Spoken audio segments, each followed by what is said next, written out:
So welcome everybody to the second in the Tanner events of this week. I don't know about you guys, but I found myself lying awake late last night trying to figure out why I wouldn't take the life of a contented mollusk, no matter how much longevity it had in it. So I'm looking forward to talking more about that today.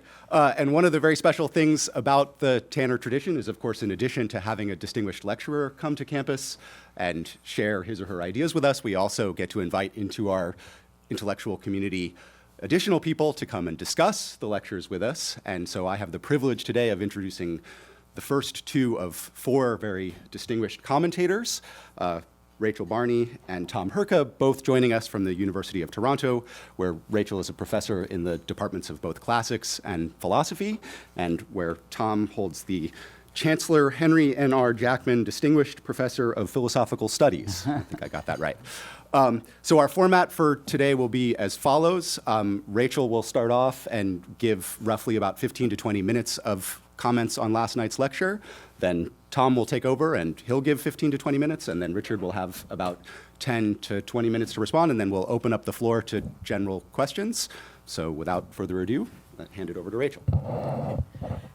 Thank you very much. My prepared comments are all on kind of a small scale about particular moves that Richard makes in the argument.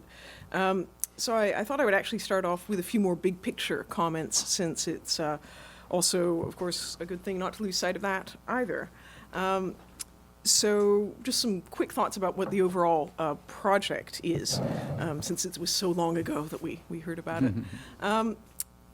So Richard's opening question, what ties together these two lectures, is whether the ancient ethical theories are right to hold, as he puts it, that well-being is available only to a good person.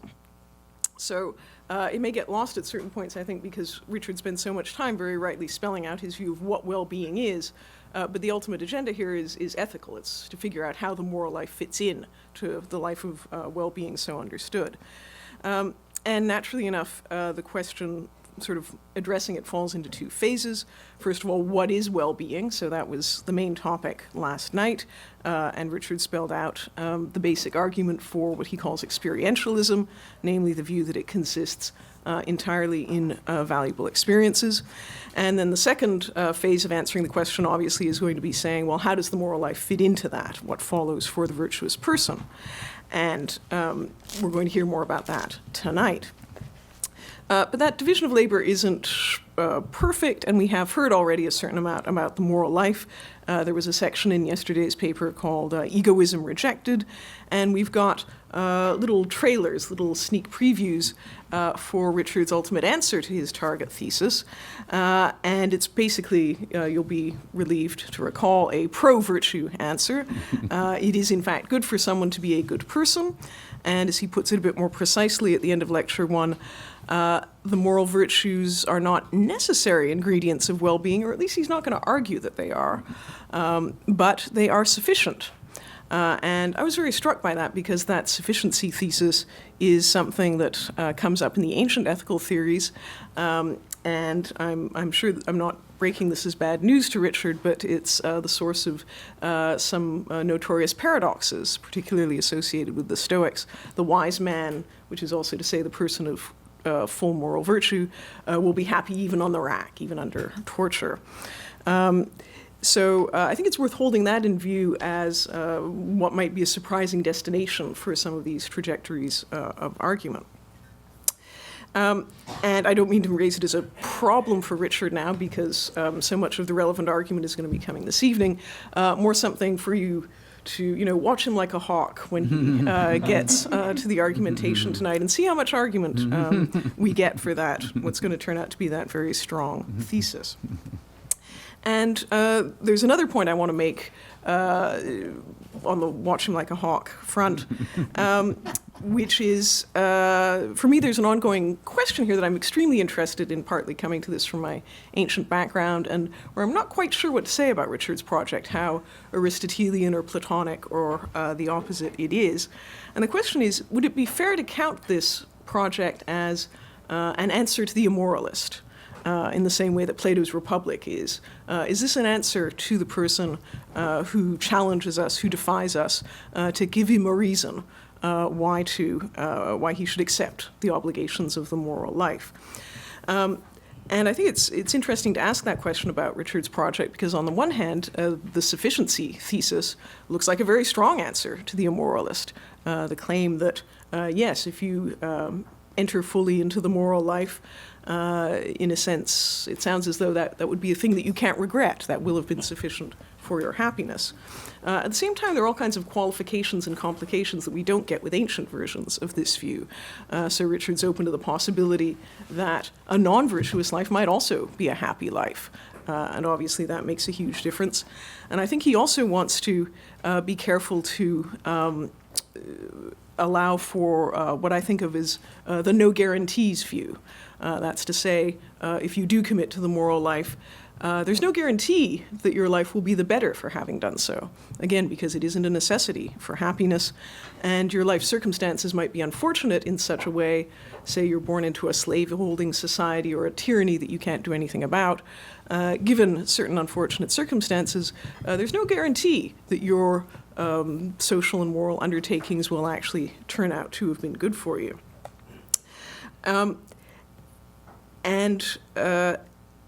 I take it that's, as I say, a very important qualification and divergence from ancient views, which makes it an odd sort of, I mean, you'd have to have a very patient immoralist to listen to all the complexities of this answer if it is one. And they're not known for that. And I think also my hunch is that Richard actually doesn't want to present what he's doing as an answer to the immoralist, that he doesn't quite want us to think of it that way. And that's because, even though it's somewhat subterranean in the papers as they stand, I think he wants to preserve room for the moral to really be its own sphere of normativity and reason-giving, and he does not want to buy into the assumption that perhaps gets forced on Socrates in the Republic, that our own happiness could be the only possible source of reasons for accepting moral obligations. And as far as I can see, Richard's work here leaves it entirely open what other sorts of reasons we might have for doing the right thing, whether reverence for the moral law or just a brute concern for other people that isn't rooted in our own eudaimonistic concerns or whatever. So my sense is that he's giving an answer to the immoralist, and it's a very interesting kind of answer, but he doesn't really want to have that argument, perhaps, in the first place. So I'd be interested to hear more about whether that's true. Okay, well, that actually was all by way of preliminary things that I'm not going to talk about in my comments. So in my few remaining minutes, let me make a few comments on lecture number one. So what I'd like to do is focus on this very nice little gallery of contrast cases that Richard gives us. And in particular, three of them, the sleeper, the oyster, and the self-lover. So these are three cases that are used to bring into focus important moves in the argument, and in particular to bring into focus what well-being or eudaimonia, or I'm probably going to lapse into talking about happiness. For me, that's the more natural translate of eudaimonia, but I'm sure Richard has a compelling explanation of why that's completely wrong. But anyway, I'll be using those terms interchangeably. These are lives that cannot count as the happy life, right? And I think it's a very nice tactic of Richard's to sort of focus our intuitions in this way through these contrast cases. So I've given you a handout with the relevant ancient texts, but I'm not going to work through these systematically. These are just for your use as background if we want to pursue any of these further, because these are 3 points at which Richard is engaging with ancient ideas in an interesting way, either repurposing some ancient move or actively distancing himself from the point that the ancient author uses to make. And I think in some cases there's something to be said for the ancient side of the story, so I'm going to be sort of answering back on behalf of some of these texts and seeing what happens. So contrast case number one, the sleeper. So according to Aristotle, a person who is perpetually asleep, like Endymion in Greek myth, might have the virtues, but he could not count as happy. And the point for Aristotle is an ontological one. Happiness can't be a mere hexis, an ongoing dispositional state. It has to be an energeia, an activity, an actual use of our dispositions and capacities in action. And for Aristotle, the moral of the story is teleological. Happiness requires the exercise of our capacities, the fulfillment of our human nature and potential. And Richard really wants to make a very different use of it, as he somewhat admits. He doesn't, try to fib about Aristotle or anything here. He admits he's redeploying the case for an experientialist view. And so he takes the point to be, the real point that we can extract from musing on this case to be phenomenological, that happiness requires consciousness and experience. So two very different takes on this, as I take it, sort of simple thought experiment. And it's an interesting question how we can choose between them. And frankly, I'm not sure that the thought experiment is very convincing for either purpose. In my experience, students react very oddly to this little argument. I've stopped teaching it. You get kind of chaos. No two people have quite the same take on it. And just to show you as much, I've given you a quotation from Socrates in the Apology, who just denies the explanandum. I mean, he says, rather pessimistically, that in fact, a night of dreamless sleep is happier than just about any day of your life. And he expects the Greek audience to agree with this, find it intuitively obvious. So I think this is what, when they talk about Greek pessimism, this is one of the texts they have in mind. And just for fun, I've also given you an excerpt from Diogenes Laertius' Life of Epimenides, the very strangest of the ancient seven sages. So he was apparently sent to sleep in a cave for 57 years. And the sort of punchline is in the last sentence of the paragraph. And so he was believed to be a special favorite of heaven. So this is a sign of divine favor when you go to sleep in a cave for 57 years. You can sort of understand it at the end of term, right? You feel like that would be, yeah, that sounds pretty good. But in truth, most of the time, my intuitions are not with Diogenes or Socrates. They are with Richard and Aristotle. It does certainly seem to me that the life of the perpetual sleeper is not a happy life. But then if we try to narrow down that reaction and precisify it, my own intuitions don't lead me to favor Richard's phenomenological intuition any more than Aristotle's teleological one. If anything, the other way around, I think. And at any rate, I'd just like to bring out that the case here is sort of the tip of the iceberg of some deep disagreements between Richard and Aristotle. These lectures are headed Neo-Aristotelian ethics, but that Neo is a bit polite. There's a lot of anti and a lot of engagement with Aristotle in a way that is not always agreeing with him, and this is a good instance of that. I mean, if we press a little bit deeper on this disagreement, for Aristotle, subjective experiences without a real exercise of our capacities can't be constitutive of well-being. Aristotle would be pretty vehemently opposed to Richard's reading, and he would add that non-veridical subjective experiences, so if you imagine the person dreaming, say, in this state of sleep, that doesn't make it any better at all. That would be like the pleasures, the non-veridical pleasures of the bad person. Those have no value whatsoever towards our well-being. So there is actually a deep disagreement here, and I don't think the case by itself does anything much to help us adjudicate it. So contrast case number 2, the oyster. So this famous mollusk is discussed by Richard in relation to McTaggart, but as he acknowledges, it's really Plato's oyster. And he first appears as with a small guest starring role in the Philebus. And I've given you the whole argument there because it's actually a very interesting argument methodologically. There's a lot going on for how to think about how we can identify our happiness. So the question at hand in the Philebus version of the case is whether pleasure all by itself is sufficient to render a human life happy, even if you strip away every other ingredient that could be giving it value. And Plato's answer is no, because if you strip away from the life of pleasure everything else, including memory, including reason, including the mildest form of intellectual activity, what's going to remain, no matter how pleasant you stipulate it is, I mean, that can be a very contented oyster, still, it's going to be the life of a mollusk and not a human being. And when Plato invokes the mollusk on the sort of middle of the right-hand side of the page there, I take it that's a dramatic way of making the claim that a human being whose life was limited in this way, whose life was sort of stripped down, bereft of intellectual activity, and therefore limited to totally mindless pleasures, that human being would be missing out on the greatest pleasures available and appropriate to human beings, and so they couldn't count as happy. So if you like, it's not a real oyster, it's a sort of mock, a hypothetical mock oyster in Plato's version. So really what we're getting in this version is a thought experiment about the ingredients of a human life, not a genuine interspecies comparison.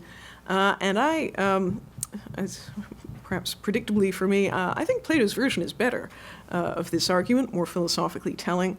And that's because I'm a bit skeptical about the idea of the kind of interspecies evaluative judgment that both McTaggart and Richard seem to be happy to make.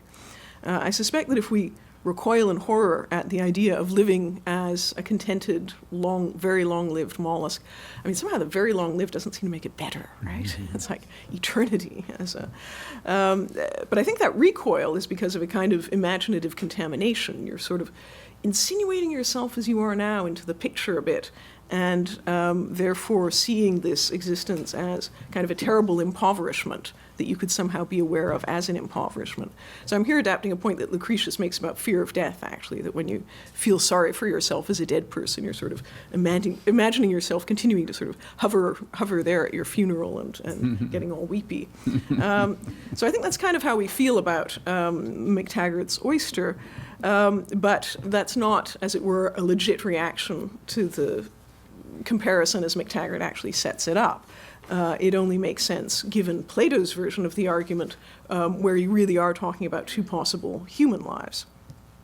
So I think it's Plato's version of the argument which actually produces the intuitive result Richard wants, this rejection of life in Oysterville, and not McTaggart's. As far as McTaggart's interspecies comparison goes, I actually find myself wanting to say that the contented oyster is doing very well for an oyster, and that there's nothing more to be said about that, that I don't feel I actually have the capacity to make these kind of interspecies judgments about well-being unless I do it within some kind of teleological framework, which is not what Richard or McTaggart want. So let me add a more general point here about where Richard goes on the basis of the mollusk case. Because he uses it to draw an anti-hedonistic moral. There have to be higher, richer experiences in human life which outweigh any amount of mollusk contentment, and he's adamant that those higher experiences aren't all reducible or groupable under the rubric of pleasure. And the obvious question here is, well, why not? What would be wrong with taking all those higher experiences to, in fact, be forms of pleasure? And I think here there's a dispute with Plato and Aristotle, actually about how we should understand what a pleasure is, kind of lurking somewhat beneath the surface of Richard's argument. And I want to test the idea on you that they're working with a broader conception, what you might call an inclusive conception, on which the pleasure isn't just a kind of affective charge that might come with different experiences as some kind of bonus, but it's actually built together, integrated with the activity or experience in a kind of holistic way. And I think that broader conception is actually embedded in our usage to some extent. It's not a proprietary Platonic thing. It's not just some weird ancient thing. If you say, my greatest pleasures are swimming and baking, you're thinking of the whole activity there that you're referring to as the pleasure. Or at least there's some fuzzy boundaries internal to the experience between what you might call the pleasure and what you might call the cause of it. And I've given you some quotations from Aristotle that I think support reading him as having this kind of inclusivist, somewhat holistic conception of pleasure, because Aristotle is very emphatic that pleasures are bound up with activities, and they differ from each other in all the ways that the activities differ from each other. So, as I say, Richard seems to be taking pleasure as a kind of just positive affective charge, arguably the same in every case, maybe differing from other pleasures only in some very rudimentary phenomenal properties. And that raises a basic question of, well, of ontology. Are swimming and baking, in fact, two different kinds of pleasure, or are they just two different kinds of experience, both of which carry with them a certain lump of pleasant affect understood as the same psychological state? And that's a huge question. I'm not going to try and answer that, obviously. But I will say that I think it's an open question, and that, to me at least, the Aristotelian inclusivist line seems on the face of it more plausible. And more plausible especially as we focus on the kind of rich, distinctively human experiences that Aristotle and Richard are both most interested in. So I think the pleasure of swimming and the pleasure of baking really are two different kinds of pleasure. You can imagine the swimmer and the baker. This is how it would come out in ancient philosophy. The swimmer and the baker would be arguing with each other about who has the most pleasant life. And I think each of them could legitimately say, you just don't understand. You haven't experienced this wonderful pleasure that I get. It's not at all like that dreary thing that you do. And I think that would be an open question. So, and just parenthetically on that, Richard's, the claim that Richard cares about is that there's more to valuable experience than just pleasure. And it seems to me that he could make this claim while actually allowing for a much more inclusivist conception of pleasure. He shouldn't feel committed to this narrow position that he seems to, because if you look at Aristotle, and here I've actually bolded the crucial passage in quotation 5, Aristotle, too, thinks that there's more valuable experience than pleasure. There are all kinds of good experiences that we would want, even if no pleasure came with them. So he and Richard and Aristotle should be on the same side here, and therefore I don't think that Richard needs to rest his view on what seems to me a kind of impoverished conception of what pleasure is. So my third case is the philautos, the self-lover, and it looks like I'm running short on time here, so I will cut to the chase and say that, so just to remind you of what the issue is, though, Richard, in rejecting egoism, presents himself as rejecting Aristotelianism. So that's how neo-Aristotelian the project is that we've seen so far. And his basis for doing so was Aristotle's discussion of the self-lover, the philautos, who Richard claims is guided by a doctrine of no self-sacrifice. And, well, I have a lot to say about why I think that's the wrong reading of the philautos and Aristotelian ethics generally. But to save time, I'll just point you to Kraut 89, who has a very convincing interpretation to the effect that Aristotle is not an egoist. So this is like one of those time travel movies where someone comes to the future to say, don't make this terrible mistake. I mean, I'm coming from 1989 to say, Richard, you don't have to do this. You've already actually refuted this view. And just very briefly, and I think this is in sympathy with what he says in the book, I don't think we need to read this person as going through life obsessively maximizing their own eudaimonia. That's not presented by Aristotle as a policy or a doctrine, even if it does fall out of their acts. It's not presented as any part of their current motivations. The reason people cite this passage, which is a very non-standard passage in a very non-standard sort of zone of the ethics, it's not presented as anything remotely foundational. It's not part of his account of virtue. The reason people cite this text is it's the one passage where, if you really squint, you could possibly see the virtuous agent as this kind of relentless eudaimonia maximizer. But I feel that there's an awful lot of evidence in the other direction that, in fact, taking on virtuous motivations, I'm going to skip this discussion, but I think this is also true for Plato, and it comes out very clearly in The Republic, in the return to the cave of the Guardians, which is clearly presented as a self-sacrificing gesture. I think for Plato and Aristotle both, the virtuous agent is one who has learned to internalize virtuous motivations, doing actions for their own sake, acting for the sake of that colon, where that's precisely not self-interested action, not action that aims at your own advantage. And that's a very important feature, actually, of their moral phenomenology. And again, this comes out clearly in the Return to the Cave. That's felt by them as an act of self-sacrifice. And that would simply be unintelligible if we thought that they had this policy of no self-sacrifice that Richard seems to think is forced on them.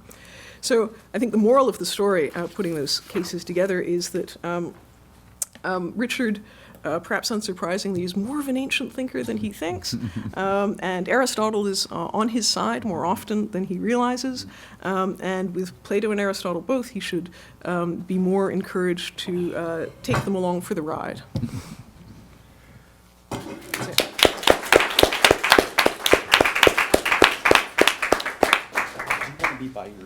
No, does the mic work if I'm standing? Is the mic working? Okay, so, well, Richard didn't give us an oyster lecture yesterday. He gave us a talk that was rich and varied and complex, and if you're a commentator, the difficulty is finding, making a selection of the many things to talk about. So I'll try to do that. I'll mostly address Richard's claim against McTaggart that some human lives are better than any oyster-like life of minimal pleasure, no matter how long-lasting could be. I won't contest this claim, I agree with it, but will ask more specifically what could make it true. For Richard, it's the richness of conscious experience they involve that makes the human lives better. But this thesis combines two claims. One is that only states of consciousness, and not ones like knowledge and virtue, that some people, including me, have valued apart from their role in felt experience, make our lives good. The other is that it's not mainly individual conscious states on their own that do this, but more the relationships between them that give our experience what he's called, quote, depth, variety, and complexity. I see here an echo of G.E. Moore's doctrine of organic unities, which says the value of a whole needn't equal the sum of the values its parts would have on their own. Imagine that there are two goods, A and B, and that instances of each have one unit of value. To value variety, as Richard, at least in part, does, is to say that having an instance of A and an instance of B is better than having two instances of either, even though the sum of the individual goods in each case is the same. I'm going to quote a remark of Aquinas's that I quoted at the start of an early article of mine. Just because an angel is better than a stone, it doesn't follow that two angels are better than one angel and one stone. That's the same value of variety. Beyond this, I think Richard wants the varied elements of consciousness to interpenetrate or connect with each other. So consider his example of appreciating a painting with its many elements of perception, emotion, and understanding, and more. I think that for him, combining these elements in a single experience is better than having one of just perception, then one of just emotion, and so on. The appreciation is itself an organic unity with more value than the sum its components would have on their own. And a life with a varied set of similarly complex experiences would be, appealingly, an organic unity of organic unities. The two claims are, however, separable. One can value only conscious states, but think that their value is just sum. Classical hedonists do that, and an experiential view that values more than just pleasure can do the same. Or one can value relational properties like variety and interconnection, even when they hold between non-conscious states such as knowledge and virtue. Since Richard defends his restriction to conscious goods mainly in the second lecture, which he'll give this afternoon, I'm going to mostly discuss his ideas about richness, which I've associated with organic unity. One question here is what types of state, in terms of their value, can contribute to the relevant unities. An initial view, which I have to say I find attractive, says that they have to be goods, or states that have value when considered on their own. But Richard seems to go beyond this. The richness he values includes perceptions, for example, of varied colors and sounds, and then I'm not sure what he thinks. To me, a perception of, say, yellow, considered on its own and apart from any accompanying feelings, is neutral in value. A life containing only perceptions of yellow wouldn't be positively good. He also seems to think a life can be better for containing evils. His rich and varied life includes perceptions of pain as well as of pleasure. He also thinks this life will include negative emotions like sadness, anger, and jealousy. Now, an extreme version of this view would say evils can contribute to the value of a life just as evils. So an overall contented life is better because richer and more varied if it contains stretches of agony, and a benevolent life is better if it has episodes of malice. I'm not sure whether Richard accepts this extreme view. He says negative states contribute if they're, quote, properly integrated into a larger whole. But it's not clear what that means.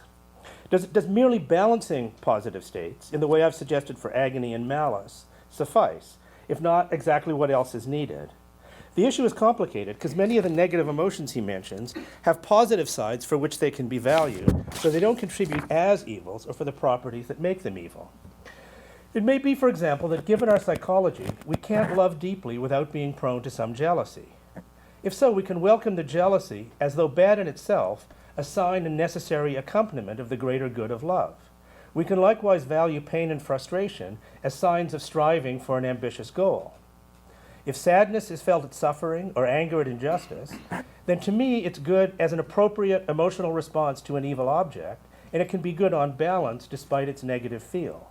What's hard for me to accept is that something evil can contribute to a life's goodness through the very properties that make it evil.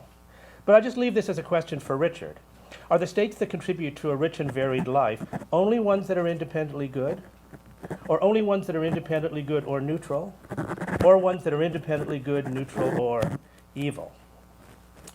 Now, my last examples of sadness at suffering and anger at injustice raise a question about Richard's restriction of value to features of consciousness by pointing to two possible versions of it. A strong version says only conscious states contribute to a life's value, and they can do so only through their conscious or felt properties. A weaker version says these states can also contribute through their non-conscious properties. So for one illustration of this difference, consider two phenomenologically indistinguishable pleasures, as Richard contra Rachel thinks they can be. One a benevolent pleasure in another person's happiness, the other a malicious pleasure in her pain. Or since Richard thinks pleasure is just a minor good, consider two complex and internally connected sets of conscious states, one expressing benevolence and one expressing malice. Each set contains pleasure, either in another's happiness or in her suffering, but each also contains a great many other related desires, judgments, and emotions. If the two sets are equally rich, and I say no reason why they can't be, the strong version, which I think is Richard's, and actually he was pretty much endorsing it yesterday, implies that any further effects, they're equally good or contribute equally to a life's value. To me, at least, that's horribly wrong. To me, the benevolent states are good because their positive orientation matches the positive value of their object. They love something good, whereas the malicious ones are evil because they oppose their object's value. I often quote here the children's book Madeline. Do you know Madeline? In an old house in Paris, all covered in vines, lived 12 little girls in 2 straight lines. And they smiled at the good and frowned at the bad. That is a deep philosophical insight. And they lived well. no, they smiled at the good and frowned at the bad, and sometimes they were very sad. That's the way it goes. Anyways, but these aren't phenomenological facts about the states. They involve relations to value that are external to them as felt or experienced. Now, Richard's overall ethical view, as Rachel mentioned, is not egoistic. So he can say that acting on a malicious desire for another person's pain is wrong. But our issue here concerns the good in the agent's life. And if we can consider only conscious properties of conscious states, I don't see how we can say benevolence is as such or necessarily better than malice. If the benevolence is better, it's because of non-conscious facts about its relation to values in other people's lives. And if those facts can affect the value of conscious states, why not also of non-conscious ones? Why can't a desire for another's pleasure be good apart from any appearance in consciousness, and a desire for her pain be bad? So to me, the strong version of Richard's view has counterintuitive consequences, while the weaker one makes the restriction of value to conscious states seem unmotivated. So I think it came out yesterday that, if I'm not misinterpreting Richard, he thinks that actually a sufficiently rich and complex life centered around malice can have the same value as an equally rich, virtuous life. And that is really quite far from the ancient project, which is not showing that a virtuous life is as good as a vicious one. The ancient project is to show that a virtuous life is preferable to a vicious one. I'd also say that the general issue I've raised here is one that came up quite often in the questions after the lecture yesterday. Because people were in effect asking, can't there be properties of conscious states that aren't conscious that affect their value? And I think Deborah was asking essentially gave the same example I gave of conscious states whose intentional object is either good or bad. A lot of the other questions about whether the experience of playing basketball with other people goes with really playing basketball with other people, or whether your experience that you're communicating with an audience goes with really communicating with an audience. They're the questions. It's a different property of whether, non-conscious property of whether your experience is veridical.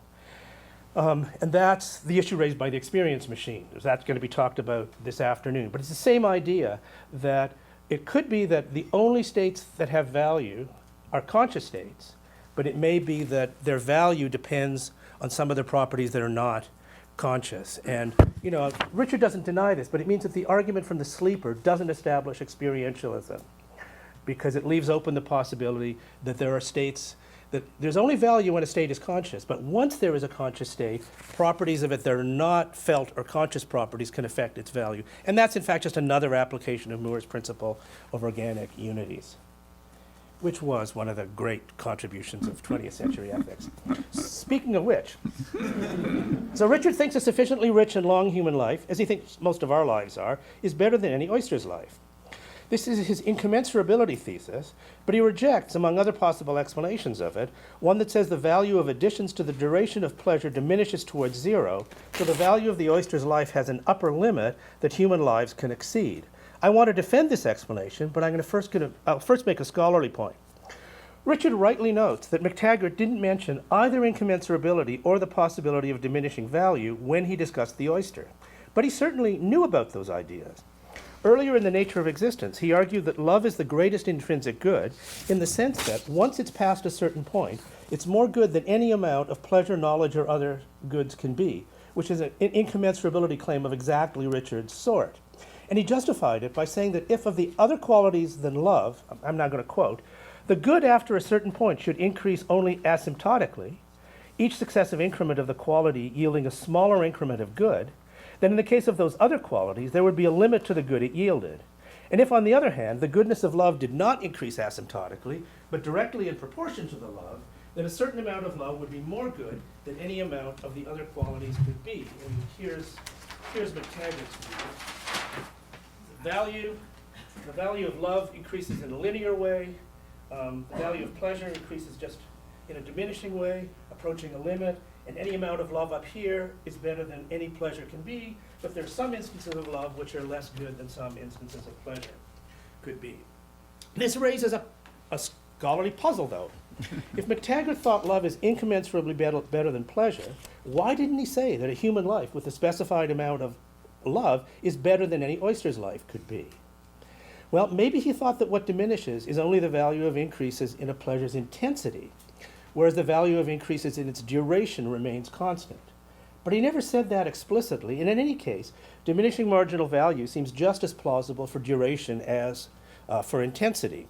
C.D. Broad certainly thought so, saying in a commentary on McTaggart's discussion of the oyster that the value of a state, quote, increases with each increase in its duration, yet it increases less for each successive increase of duration and approaches an upper limit as the duration increases indefinitely.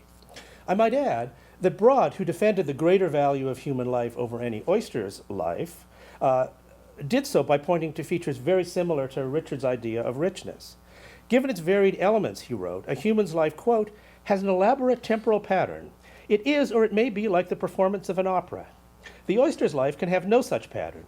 It is like a single note played with hardly any variation on a single very simple instrument such as a tin whistle. Now, in his lecture, Richard didn't argue directly against the diminishing value of pleasure. He just said that the explanation it gives for his incommensurability claim isn't one we need because our experience just shows us that a sufficiently rich human life is better than any oyster's. I'm afraid I don't see the argument here. What Richard cites is an epistemic claim about what we can know, and a claim of that kind is consistent with there being, and even having to be, metaphysically, an explanation of why what we know is true is true. I mean, our experience also shows us that if you throw something up in the air, it'll fall to the ground. It doesn't follow that there isn't a scientific explanation of why that happens. And in this case, an explanation is especially needed, since without one, the incommensurability claim isn't obviously coherent. Because no matter how rich or long-lasting it is, A human life has just a finite amount of value. But if the pleasure the oyster feels at each moment has even minimal positive value, and its value increases at a constant rate through time, the value of the oyster's pleasure can increase without limit to infinity. Mustn't it then eventually exceed the value in any given human life? This wouldn't follow if the two values were on different scales, as they would be if richness were infinitely better than pleasure. So even the tiniest amount of it outweighed the greatest amount of pleasure. But that's not Richard's view. Just as McTaggart thought only love above a minimum is better than any amount of other goods, so Richard thinks only lives of some minimum richness and duration are better than any oysters. That puts richness and pleasure on the same scale, and if they're on the same scale, Richard's incommensurability claim can only be sustained given a radical and implausible discontinuity in the scale of how richness contributes to value. So imagine first a human life that's just below the minimum. Now, because it's below the minimum, there are oyster lives that are better than it. They can be 10 times better, 1,000 times better, 1,000,000 times better. They can be infinitely better. Now imagine a second human life which is just above the minimum. Because it's above the minimum, it's better than any oyster life. Well, if it's better than an oyster life that is infinitely better than the initial human life, it has to be infinitely better, at least, than the first human life. So you make this tiny change on the scale of richness, and you have this incredibly huge change in value. You make a tiny change in the richness of the life, or the duration of the life, and it becomes infinitely better. So below the minimum, a small increase in richness or duration makes a small increase in value. Once you're above the minimum, a small increase in richness or duration makes a small increase. But an equally small increase across the threshold has fantastic value, infinitely more valuable. It's more important to move someone the tiny little distance across the threshold than it is to make much larger improvements on either side of it. So I just find that discontinuity, I mean, the view is coherent, but I find that discontinuity pretty unintuitive. But you don't need an discontinuity if the value of pleasure diminishes and has an upper limit. Just a second. There's no discontinuity required if the value of increases in the duration of pleasure diminishes towards zero, since then there's an upper bound on the limit of the oyster life that some human lives can exceed. And the way richness contributes to value can be completely continuous. That's how McTaggart and Broad explain their incommensurability claims, and it can undergird the truth Richard says our experience gives us knowledge of. Moreover, it can do this not only if the value of increases in richness is constant, as McTaggart thought that of increases in love is, but also, as Richard acknowledges, if richness too has diminishing value. So here the value of increases in richness diminishes, but it can do this so long as the upper limit on the value of richness is higher than that for pleasure. I want to end by defending this idea of the diminishing value of richness, and I would say of all goods. So consider Broad's opera. One way it's more complex than a single note on a tin whistle is that it has more sounds at each time, with more complex relations between them. Let's say it has 10 notes at each time. It would be even more complex, and in that respect better, if it had 100 notes at each time, or 1,000 notes at each time. Would it then be 10 times or 1,000 times better? I find that dubious. The opera also has Broad's variation through time. But if it lasts not just 2 or a Wagnerian 4 hours, but 4 centuries or 4 millennia, the scope for musical novelty in it will become less. It'll have to start repeating melodies and key changes and whole areas and more. Likewise for a human life. If it lasts long enough, it too will have to start repeating itself and to become, for someone who can take it all in, just more of the same. Now, as Richard points out near the end of his lecture, what I've just described is less a case of the diminishing value of constant increases in richness than of the decreasing possibility of increases in richness. It's not that the value of increases in richness gets less, it's just that you can't increase richness. And he doesn't think this matters for the value of a person's life if she can't take it all in. If, in his example, while reading Pride and Prejudice for the 3rd, 4th, or 100th time, she doesn't remember her earlier readings, and so can take her current experience of it to be novel. Remember that from the lecture? Mm-hmm. Well, that actually brings me back to the 2 versions of Richard's restriction of value to states of consciousness.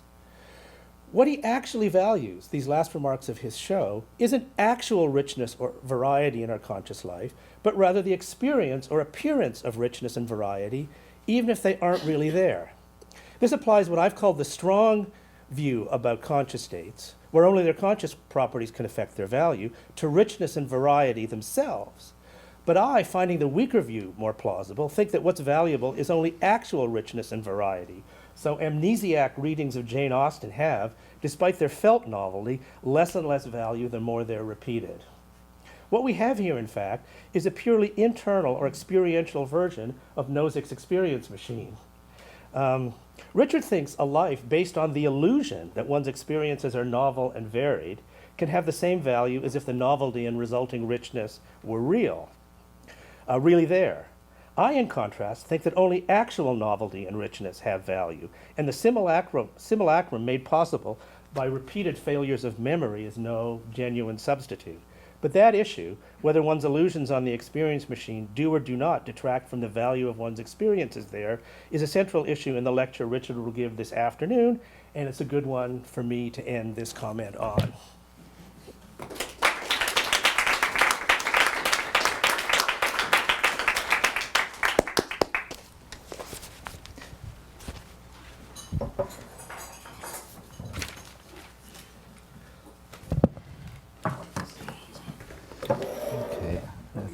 I'm supposed to be able to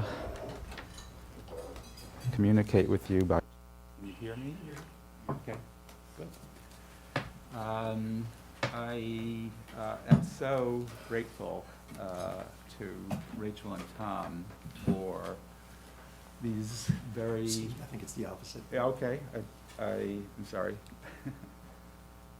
So now is that any better? Yeah. Okay. For these very challenging, very interesting criticisms, which I know for sure I will not be able to respond to adequately, but I will take them away and keep thinking about them, and I'm sure that they will lead to a much better new version of my paper. At least I keep my fingers crossed that I will be able to address some of these worries. I'm also grateful because I sent my commentators versions of these lectures that were way too long, and then only fairly recently cut them down to a size where they could be presented in the time allotted. And so they did not complain to me, and I put them to more trouble than I should have. So I apologize, and I appreciate their kindness in at least not showing any disgruntlement about that. Our pleasure. Okay, so I'm not going to be able to respond as I would like to, but I'll try to make a beginning to how my responses ought to go. So starting with Rachel's comments.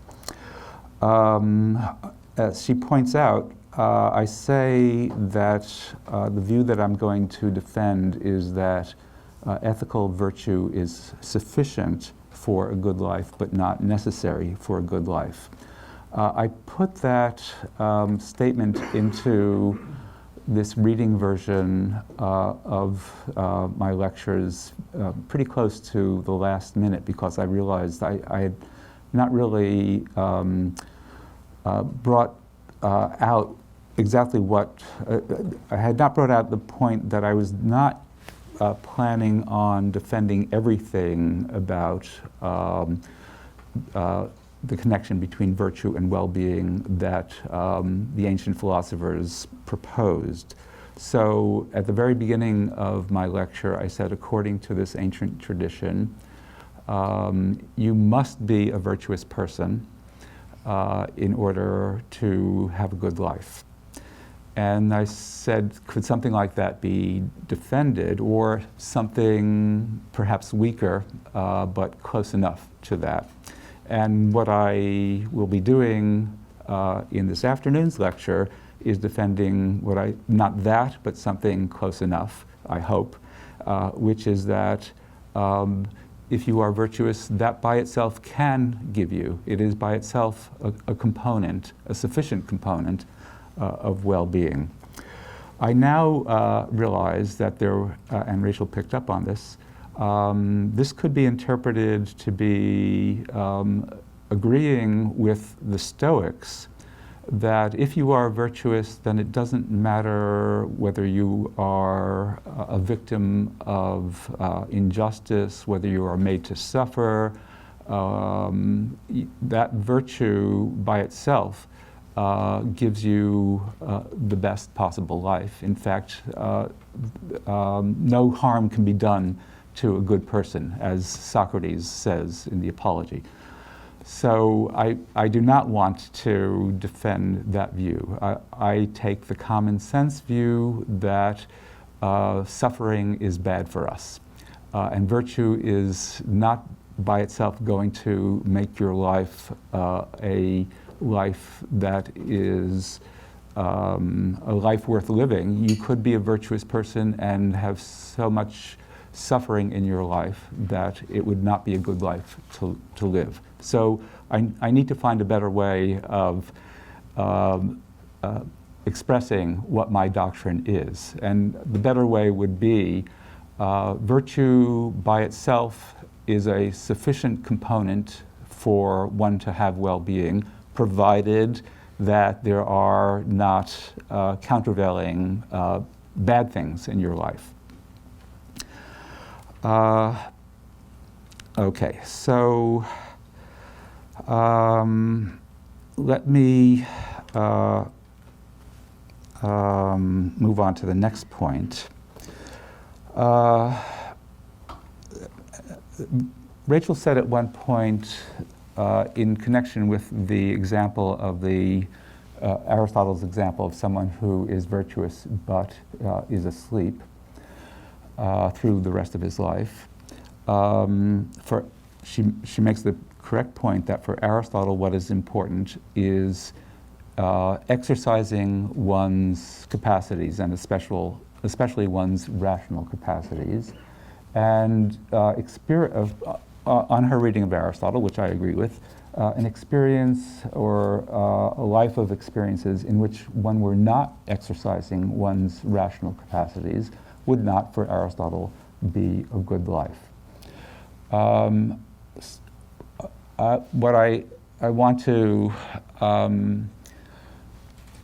insist on is that, on my view, the sorts of experiences that I think constitute a good life include cognitive experiences in which one is actually making judgments, having thoughts, reasoning, and so on. So what I think is possible on the experience machine is actual thinking and not the illusion that one is thinking. But that's a theme I will elaborate on more fully this afternoon. To bring out this point, this is something that I think is in the long lectures, but not in the short lectures. We're all familiar with the fact that sometimes after a good night's sleep, we awake with a solution to a problem that we had not been able to solve the night before. People who work on crossword puzzles can't think of an answer, they go to sleep, they wake up, I now have the answer. And there can be lots of other sorts of examples. One can be struggling with a philosophical problem, get a good night's sleep, and then the next morning one makes progress that one was unable to make the day before. So There is mental processing, of course, that goes on while one is asleep. So one can exercise one's rational capacities without being aware of doing so. So imagine someone who, I mean, this is different from our experience, but it seems to me conceptually possible. When he sleeps, he solves mathematical problems in his sleep. There's a rational processing going on, and in his mind, solutions are found to problems that he was pondering when he was awake. But in this case, let's imagine that upon awakening, these never come to consciousness. So this would be a way of drawing out my idea more fully. Rational processing, thinking, intellectual accomplishment that one remains forever unaware of is not, on my theory, a component of well-being. So, at least conceptually, we can draw the distinction between excellence in reasoning and awareness of intellectual events, wonderment, puzzlement, suspending judgment, trying out new ideas. These are all conscious experiences. That, for me, is the ingredient of higher order mental life that constitutes well-being. If there is mental processing of a higher order that one is unaware of, that is not a component of well-being. So if Aristotle were faced with this question and said, well, if during sleep you could go through all this rational activity, it wouldn't matter whether or not you had any awareness of that. That would be a good life, and you could sleep away the rest of your life, and that would be an example of a good life. That strikes me as a very implausible conception of a good life. Okay, so move to another point, and that is Rachel's skepticism about why we need to talk, or why it's helpful to talk about an oyster, as McTaggart does. Actually, McTaggart just uses the phrase oyster-like, so I'm the one who imagines it to really be an oyster. And she's absolutely right that Plato is the one who should get credit for this thought experiment, but he does it in terms of a human life in which the only good is pleasure, no epistemic or cognitive functioning at all. I just want to say that I don't find it problematic to cross species in making judgments about comparative well-being. So, to give an example, I think that we should distinguish between different levels of animal existence. So a simple creature, as I imagine an oyster to be, whose only experience is a simple pleasure of taking in nourishment, has a very different and I think less good conscious life than a much more complicated, mentally sophisticated animal like a chimpanzee or a gorilla or an orangutan. These are creatures that have very complex social interactions. They experience emotions in some way of anger, and they have a complex psychological life. And I think that can make a difference to our relationship to the animals. So it seems far more problematic to interfere with the lives of complex species than it does with much simpler species. So once one accepts that point, it doesn't seem to be much more of a stretch also to make comparisons between human lives and the lives of other species. The idea that Rachel is assuming is one that many people in the Aristotelian tradition embrace, which is that to make a judgment about the well-being of X requires saying of what kind X belongs to. That's just part of the logic of these judgments. And then the next step that the Aristotelian will take is, and the proper kind to use to make these judgments is a species kind. And so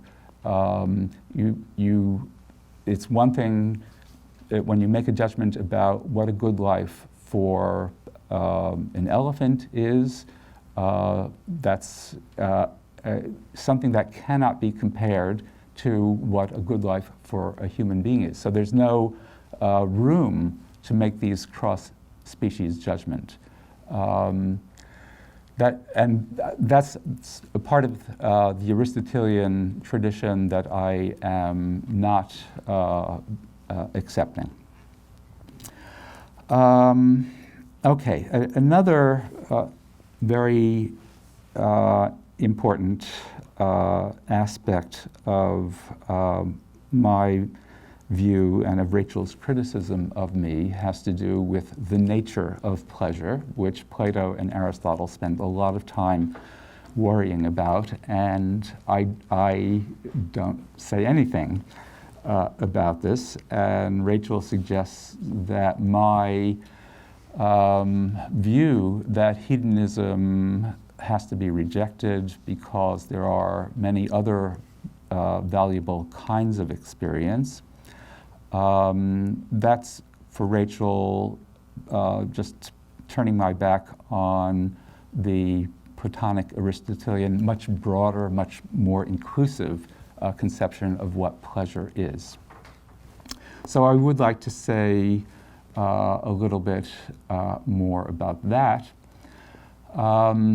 I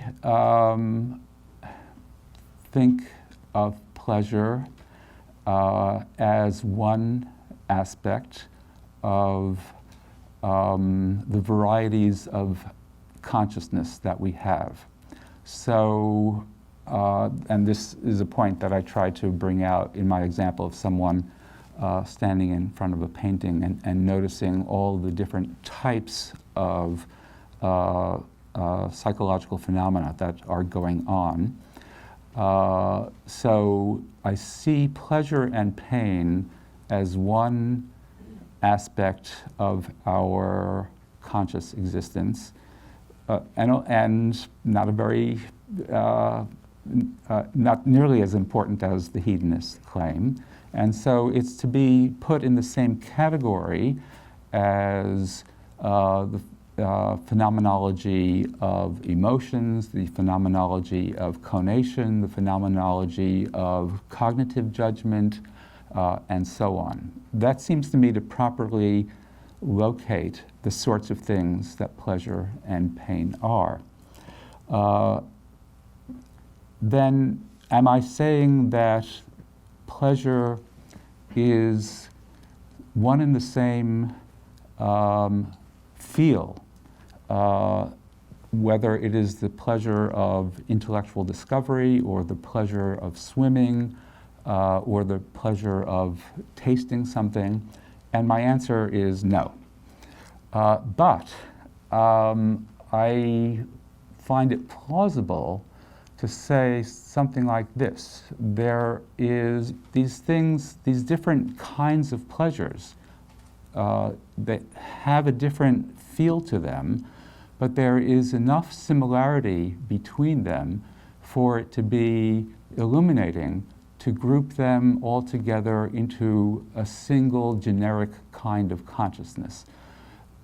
Different as these pleasures are, they are quite different from the appearance of green or the smell of smoke or what it feels like to want something. So they don't have to be one and the same indistinguishable, qualitatively similar phenomenological occurrence for it to be the case that what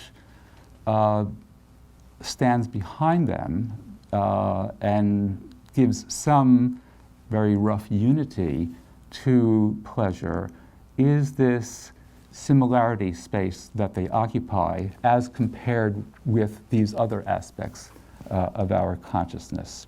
So that was the conception of what pleasure is that I was working with. It's much more indebted to recent writings on pleasure than it is to Plato and Aristotle. But I'd like to think that Plato and Aristotle just took this for granted and asked very interesting questions about pleasure. They at first seem strange to us. Is it a process or is it an activity? Those, I think, are valuable discussions, but with it need not be the case that they would depart from this conception of pleasure as an introspectable thing that we can experience. And therefore to be distinguished when you're baking a cake, the pleasure of baking a cake, there are all sorts of very different sorts of phenomenological aspects to that. The smell, the handling of the materials, feeling of frustration that it's not going well, and so on and so on. And pleasure and pain or suffering are one aspect of that very complex experience. Okay, I think I will now move over to Tom's questions. The first thing I'd like to talk about is the notion of organic unities. And he asks me to say a bit more about what is going on when I talk about the richness of human experience and whether I am invoking Moore's conception of organic unities. And I think my answer is no, I am not. I am instead talking about the causal influence of many different factors upon our experience of life. So one thing I said was our experience of the present is shot through with our memories of the past and our anticipations of the future. That's not a claim about organic unity. It's about the complex causal interactions of various factors in our consciousness. So when I say that certain kinds of suffering and anxiety can actually make a life better on balance, again, it was not the claim that a suffering at one point and happiness at another point simply put together in the same life make it a better life than it would have been without that suffering. I had more in mind the common sense point that we can learn from suffering and make our lives better by that teaching us a lesson that we bear in mind. When one value of bad experience is that it provides a contrast with good experience. So we appreciate a nice warm bed much more if we know what it's like to sleep out in the cold. And that's something, unfortunately, that has to periodically recur for us to have a stronger appreciation of the good experiences in our lives. So those are the sorts of things that I was thinking of. An example of an organic conception of the value of a life would be something like this. Many philosophers have claimed that the upward or downward trajectory of a life either adds to or detracts from its value.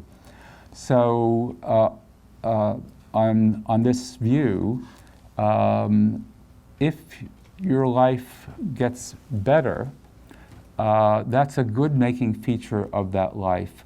And if it declines, that's a bad-making feature, even if those two lives have the same set of experiences, but differ only in their upward and downward slope. That would be an example of a claim of the whole being larger than the sum of its parts.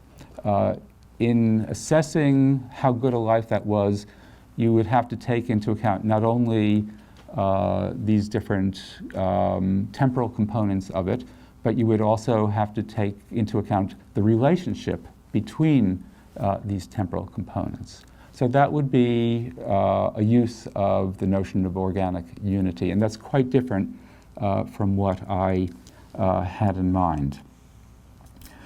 Okay, moving on. Perception of yellow by itself is neutral in value.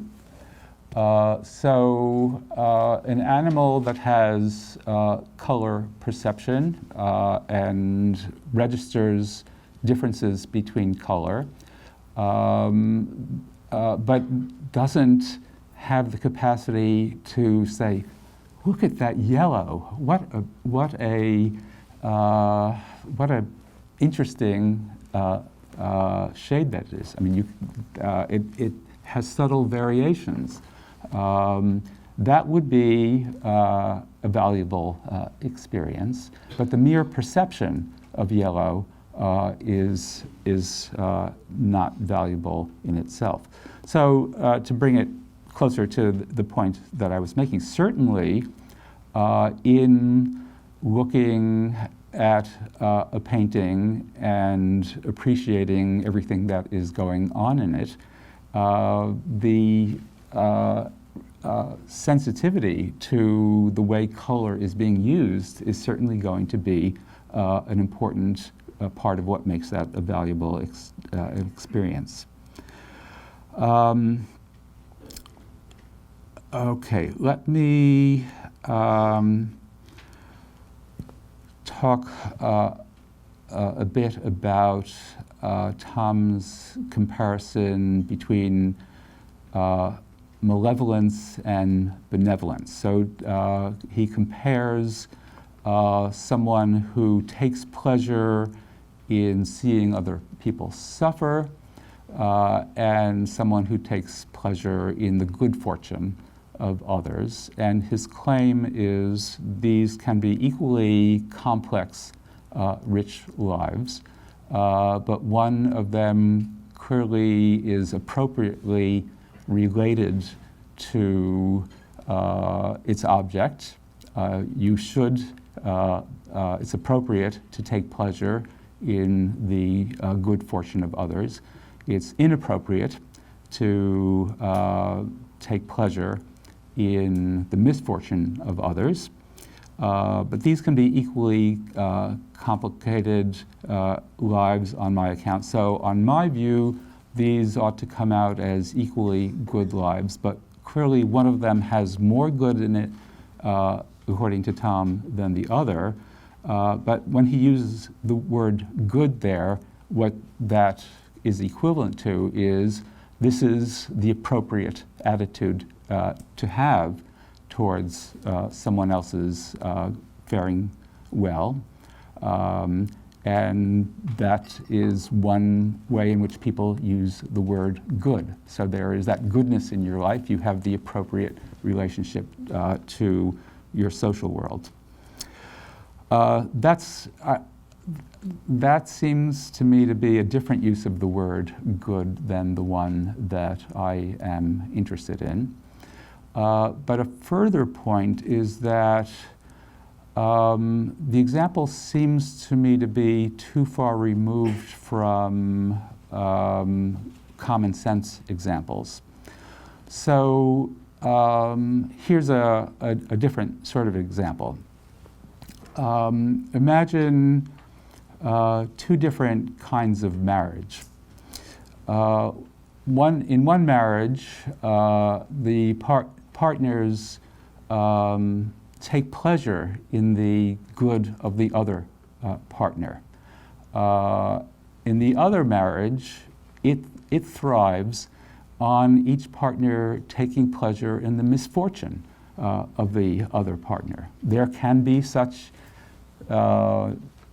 marriages held together by mutual hatred. And what holds it together is they just enjoy seeing their partner suffer.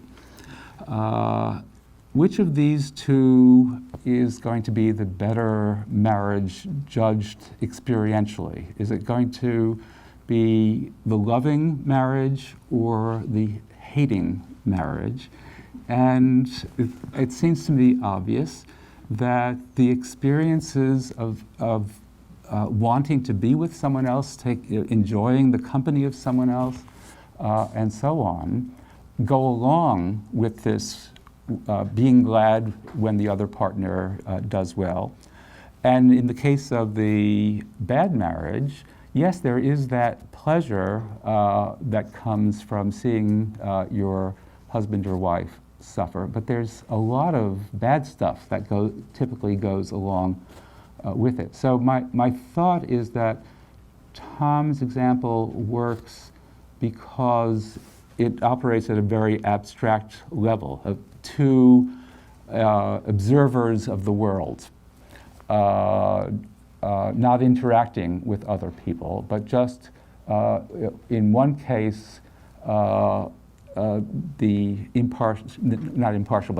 spectator of the world takes pleasure in all the good things that are going on in it, and the other spectator of the world takes pleasure in all the bad things that are going on in it, and otherwise their internal lives are equally rich and complex. Yes, well, they both get the same amount of pleasure. That's the way the example has been constructed. But that's not the way we interact with our social world. We are not removed from it, but fully engaged with other people. And there, I think it's just going to make a huge difference whether we have one of these attitudes or the other.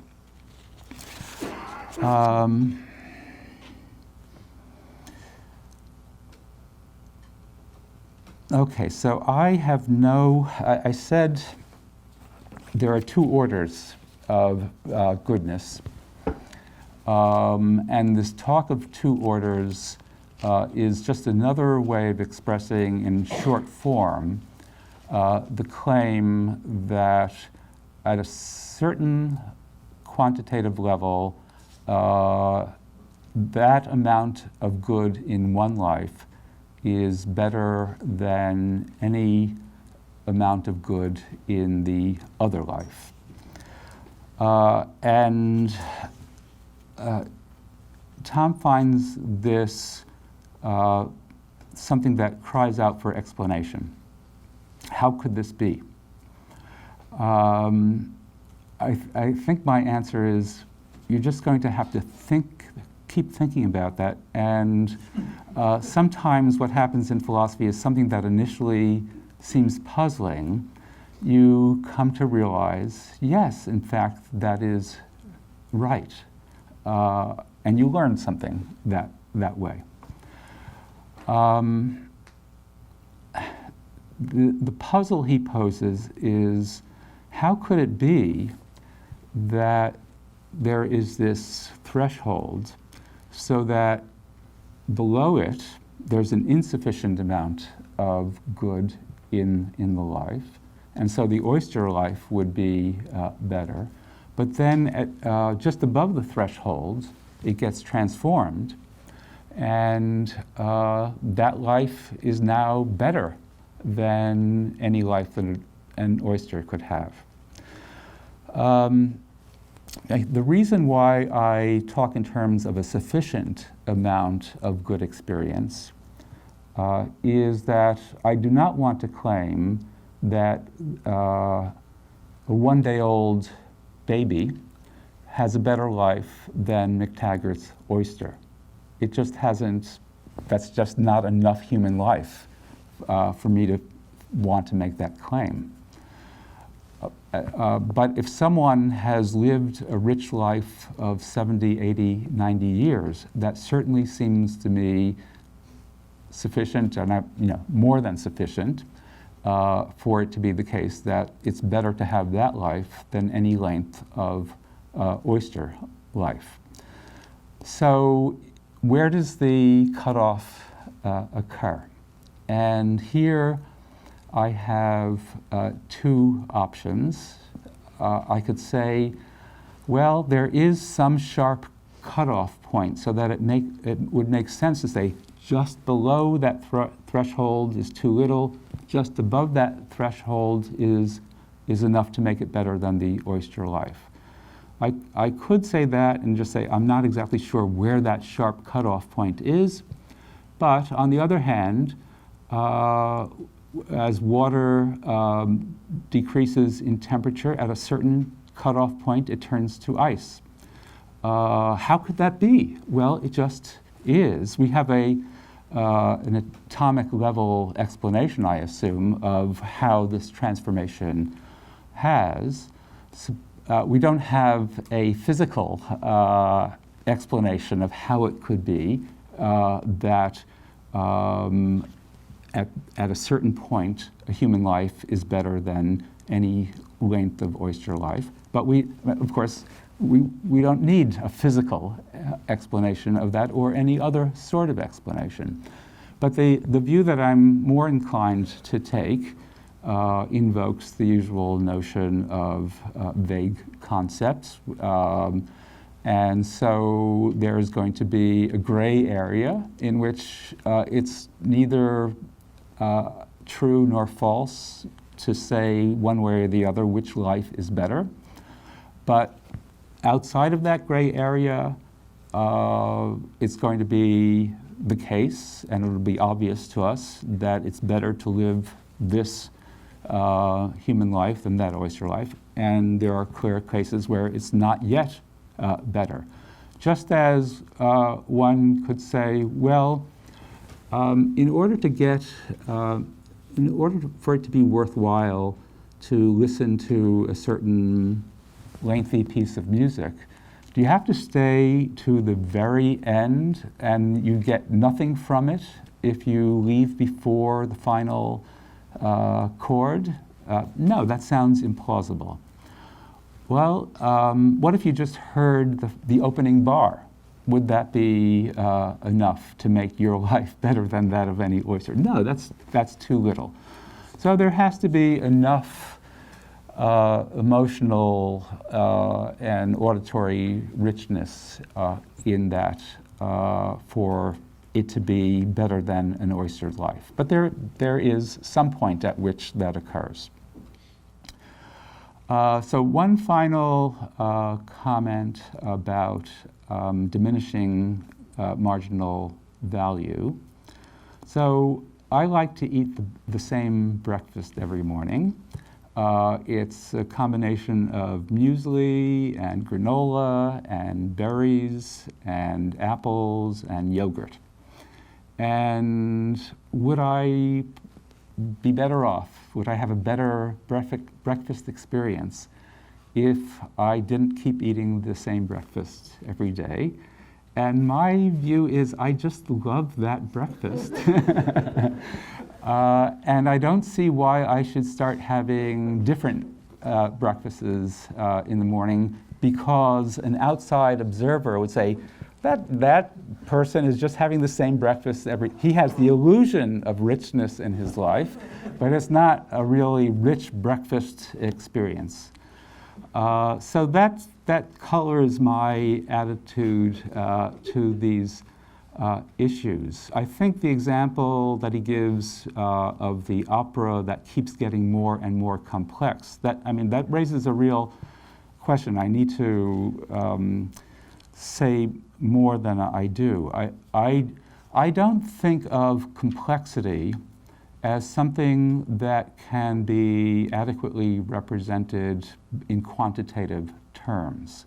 So adding more and more instruments, or more and more movements, or more and more chapters is going to make the work worse rather than better, even though you might say, well, aren't you making it more complex?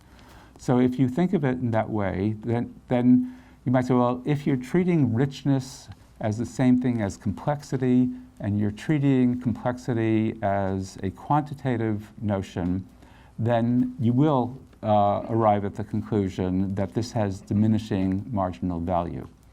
But I think rather in qualitative terms, a work can decline in richness by being overstuffed. You could say it's overly rich. So maybe the thing to say is richness of the right degree is the value that I'm thinking in terms of. But the main point is to guard against this problem of works becoming increasingly complex, but not having any experiential value. I was a graduate student at Princeton. In my first year, I had a student, a roommate, in the music school, and his field was music composition. And at that time, Milton Babbitt was the reigning composer at Princeton. And for Babbitt, it was crucial to recognize that Stravinsky was a wrong turn in 20th century music, and Schoenberg was the right turn. And so all music had to be composed in accordance with some conception of how many notes you ought to have in a measure. And it was a very mathematical approach to music. And I remember my roommate talking with a fellow student composer, and one of them said to the other, I wonder whether Milton ever thinks about the way it's going to sound. And so the way it sounds is where it's at when we're evaluating music. And you can put much more complexity into the construction of the music and ruin it, because what you're striving for is the way it sounds. So I will just leave it there.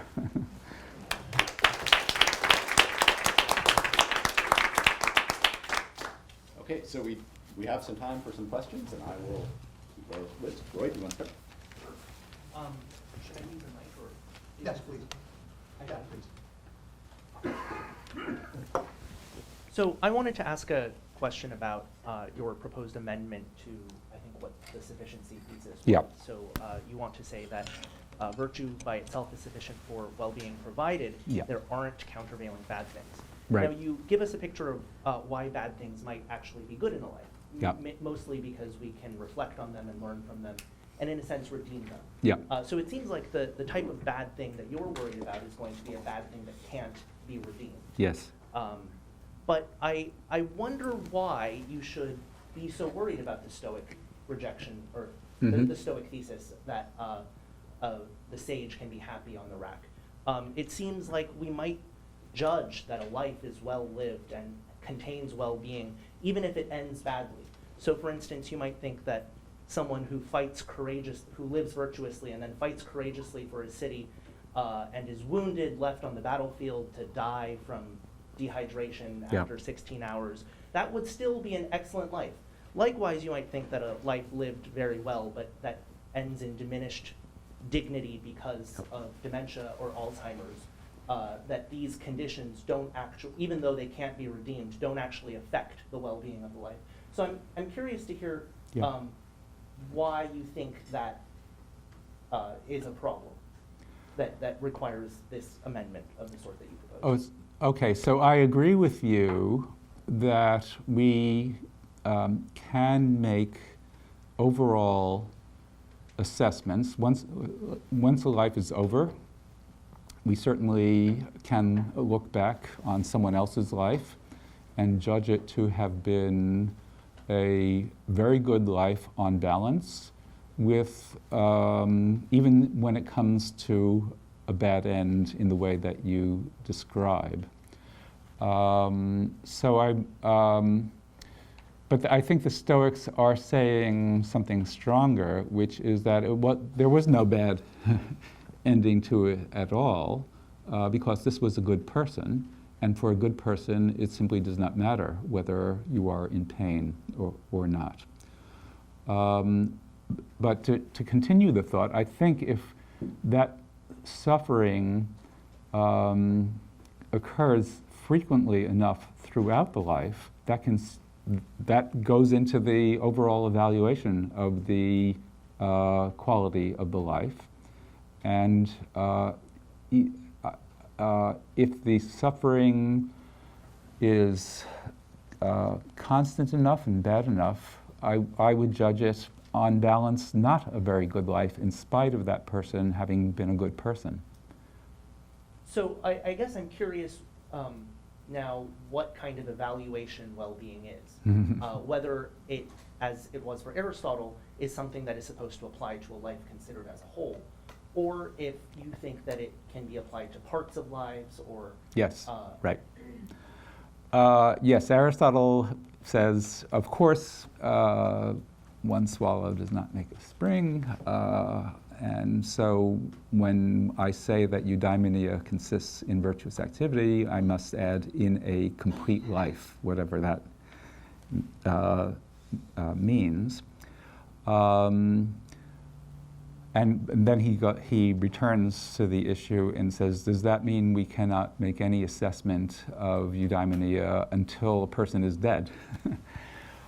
Okay, so I think that, yes, we engage in this overall assessment.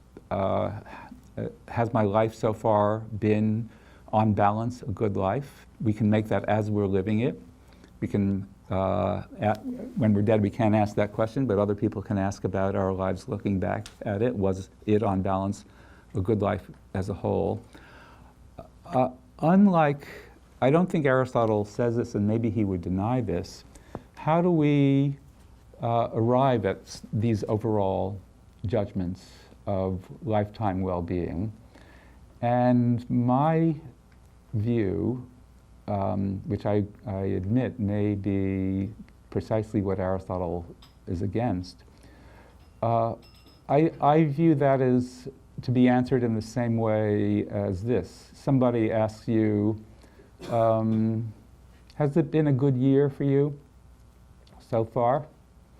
And I look back, it's July, and I said, well, February was a really hard time for me, but the other months were quite good. So on balance, so far it's been a good year.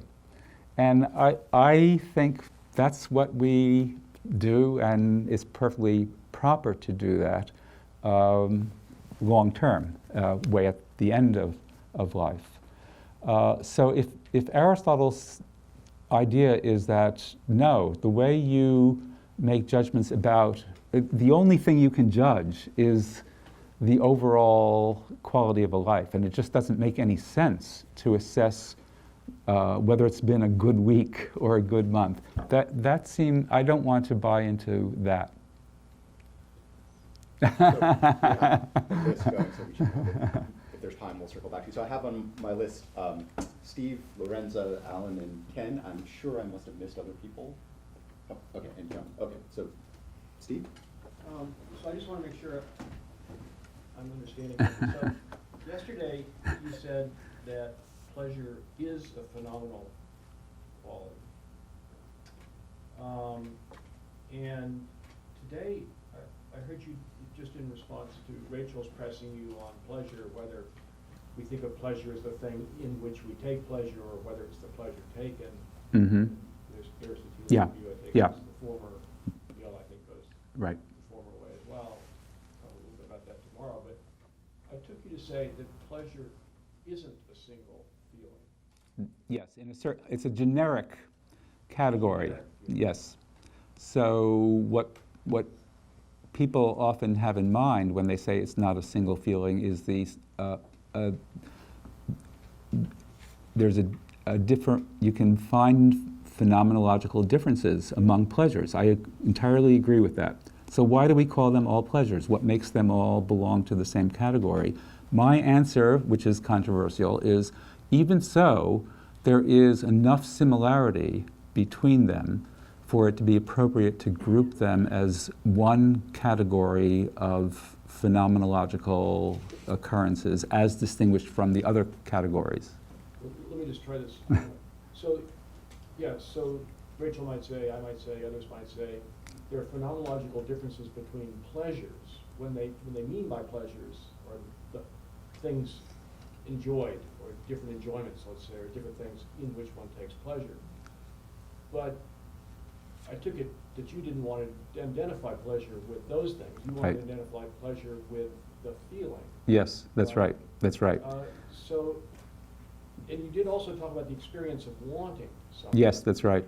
So presumably there's an experience of enjoying something. Mm-hmm. I mean, on Yes, your view, yes. or taking pleasure. Yeah. And is that not as much one feeling as the experience of wanting something is one feeling? I'm inclined to say wanting has less of a variety than pleasure as a introspectable phenomenon. I mean, I have to think more about this. I mean, if you say, well, look, appetite is one kind of wanting, thirst is another kind of wanting. Those feel very different. So yes, there is that similar variety, but they're all properly grouped together, partly on the basis of a shared phenomenology. That may not be the only thing that makes us group them together. We are drawn towards things, but we can feel drawn to things, but in very different ways. Lorenza? Thank you.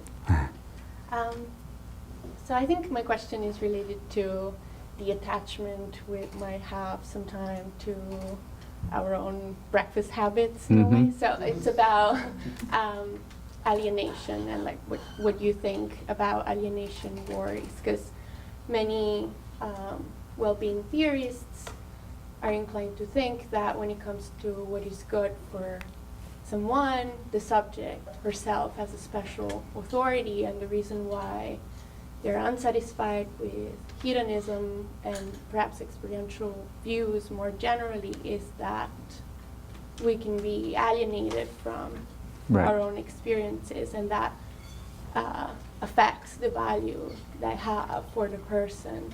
So given that you're working with a richer notion of Right. experience, I wonder whether you think that we can be alienated from positive or negative experiences we're Yes. having, and how Yes. that affects the Yes. value. If like a positive feeling that I'm alienated from has any value at all, and a negative feeling that I'm endorsing Yeah. has a value for the person or not.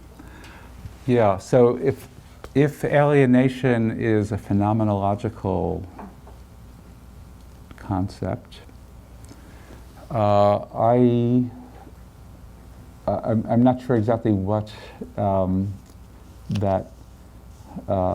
whether we're all talking about the same thing, but something can feel strange, and that doesn't ruin it as an experience, or off-putting, but nonetheless enticing. So if it's the name of this sense of distance from something, possibly that could even be a good-making feature of the overall experience. But so if what you have in mind is the view that the individual, this is Wayne Sumner's view, the ultimate judge of what is good for me is me. And if I try something out, and people tell me this is a wonderful thing that you should experience, and I just don't like it as much as I try to like it, then according to one view of well-being, it is not good for me because it lacks my endorsement. And so you might be expressing that idea by saying, I still feel alienated from it. It's but in this case, it's a judgment that I just don't value this, and I don't find myself wanting it, and so on. That seems to me to be wrong, because people it can be a failure on someone's part to appreciate something. There may be something blocking their encounter with something that would be very good for them to experience. So perhaps you should change your breakfast habits after all. Okay, yes. So yes, having said that, yes, I have gone out on a limb, and and it could be that if I try something else, I say, thank you so much for forcing me to change. Yes, but it's sort of, there's I don't think the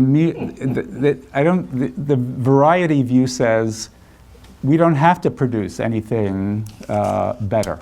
The mere fact that you've had this for this whole year or whatever the period of time is, by itself gives you all the reason you need to start looking for something new. And that's what I want to focus on, yeah. What would be valued is variety in goods. And if you get the same amount of pleasure each time, then the intrinsic good is constant. The fact that it's different, the same breakfast. Yeah. Nobody Right. would value variety in Yes. instrumental goods. So, Right. you know, No, that's we're right. not insisting that Yes, but Richard have different breakfasts yes, every day. but it's the tastes and there's a lot more going on than there's the color and so on. Alan.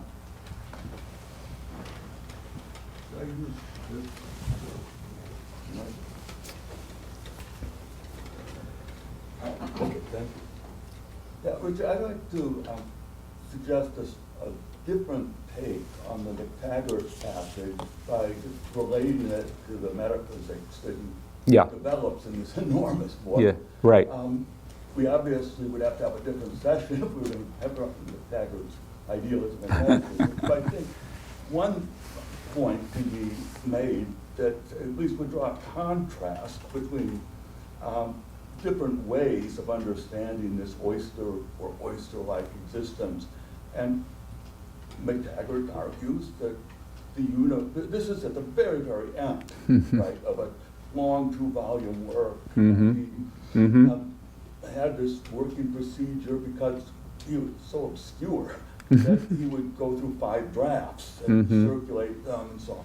And most of volume 2 was still just in second draft. And Broad, who edited it, claimed that, well, it wouldn't have significantly changed, sort of based on what Broad knew about the first volume. But it changed a lot in the first volume, just in terms of making it clearer to people, trying to figure out what he was doing. Yeah. So I don't want to in any way insist that I'm right. This is what his view was, but here's another take on it. He argues that the value is not something that aggregates over time. And this has to do partly with his interpretation of the unreality of time. Mm-hmm. There's the B series, Mhm. characterized in terms of earlier and later. But there's also a C series that we can't know anything about with certainty, but the B series is well-founded because the moments in time in the B series are representations of something in the C series, and that's why they're well-grounded. Now, what happens is on the C series, there is a final stage. From the subspecie temporis, using the B series, that looks infinite. Mm-hmm. But there's a final stage. Mm-hmm. And the relations are not temporal relations in the C series, they're mereological. And what happens is that as the C series progresses, all of the earlier stages are proper parts of the next stage, and he claims to inherit the content, but not the value. Value is not cumulative. Mm-hmm. And why is the oyster-like existence more valuable? If it has consciousness and pleasure is an independent, he's a pluralist about intrinsic value. Mm-hmm. The even little bit of consciousness, it's a more precise, more accurate representation of the world stage in the corresponding C series part. And he has something called optimism, which you can't prove, but he has all these arguments about it, that as you approach the final stage, what the final stage would be is a community of persons, and no reason an oyster couldn't be one of those, unharmonized by the intrinsic value of love. Yeah. So what happens is, even with this oyster-like existence, as you go further and further down the B series in time, those are representations get more and more and more and more accurate of a source, a great source of intrinsic value, the community of souls harmonized by love. Right. So just a little glimpse of that is, at some point, when you get down far enough down the line, far more valuable than any of the things that right now at our stage in time take to be very important to human life. Far outweigh that. So anyway, it's not something that is an aggregate of all of the value of previous stages. He denies that. Now, on one hand, because he's an idealist, everything's experiential. It's this consciousness and the pleasure, which are all experiential, which subspecie temporis is the source of intrinsic value. But what founds it is something else, which isn't consciousness, but reality. The reality is that there are other persons, and that we are in a community. And our awareness of ourselves as persons related in a community is what is the foundation for the experiential goodness. So I think in a certain way, this corresponds to something that's come up a lot. People saying, well, but don't these experiences, I mean, you're giving the lecture and we're deaf. I mean, isn't it important somehow? But I think that part of it is somehow incorporated in Broad's view with this weird view about time.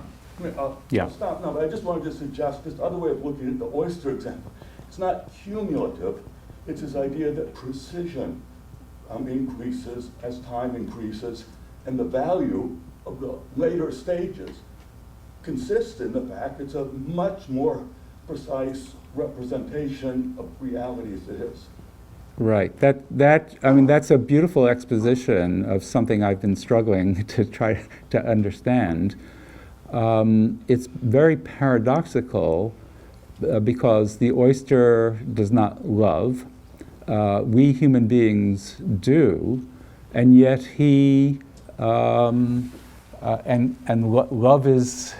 love between persons is the ultimate reality that we misrepresent because we use temporal times and we think of past and future as real. But why?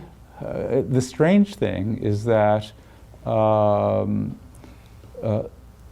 the oyster who has no capacity for love, as you've described it, has a life that is a better representation of the really ideal life than a human life in which there is love.